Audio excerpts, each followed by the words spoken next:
பத்மாவின் பக்கத்து வீட்டுக்கு புதிதாக குடிவந்திருந்தது அந்த குடும்பம்.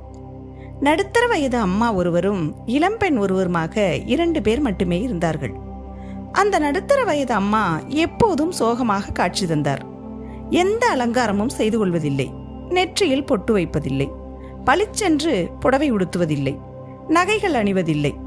கணவரை இழந்த கைம்பெண் என்று அவர் நினைத்துக் கொண்டார் பத்மா. வீட்டில் இருந்த இன்னொரு இளம்பெண்ணும் அவரது மகளாக இருக்கலாம் என்று யூகித்தார். அந்த இளம்பெண்ணும் சோகமாகவே இருந்தார். அவளும் எந்த அலங்காரமும் செய்து கொள்ளாமல் இருந்தார்.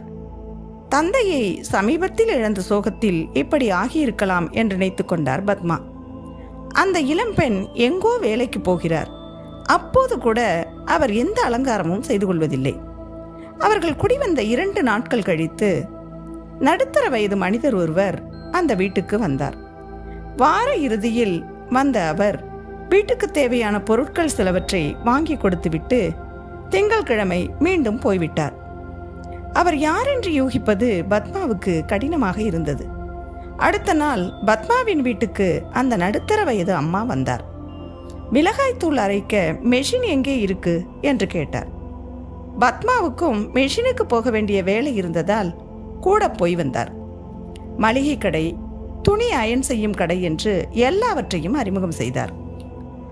அக்கம் பக்கம் வீட்டினராக சீக்கிரமே நெருங்கி பழகிய பிறகு ஒரு நாள் தயக்கத்தை உடைத்து, ஏன் உங்க மக சோகமா இருக்கா என்று கேட்டார் பத்மா. பக்கத்து வீட்டு அம்மா ஒரு நொடி அமைதியானார். பிறகு, அது என் மகள் இல்லை, மருமகள் என்றார். பத்மாவுக்கு அதிர்ச்சி. என்னம்மா சொல்றீங்க? அப்போ உங்க மகன் என்று கேட்டார். அதன் பின் அவர் சொன்ன எல்லாமே இன்னும் அதிர்ச்சி தந்தன. பக்கத்து வீட்டு அம்மாவுக்கு ஒரே மகன்.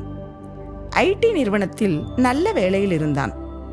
தன்னுடன் கல்லூரியில் படித்த பெண்ணை காதலித்தான்.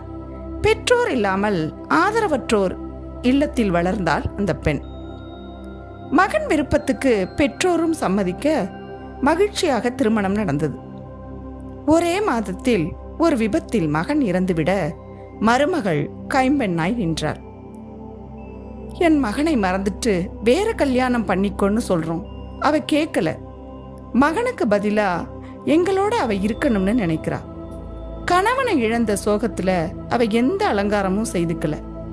அவ இப்படி இருக்கும்போது எனக்கு எதுக்கு எல்லாம்னு புருஷன் இருந்தும் நான் எந்த அலங்காரமும் இல்லாமல் இருக்கேன். என் வீட்டுக்காரர் டெல்லியில வேலை செய்கிறார். மாதம் ஒரு முறை வந்து போவார். நான் இப்போ அவளுக்கு மாமியார் இல்லை, அம்மா. ஒரு அம்மாவா அவளுக்கு நல்லபடியா கல்யாணம் பண்ணி வைக்கிறது என் கடமை.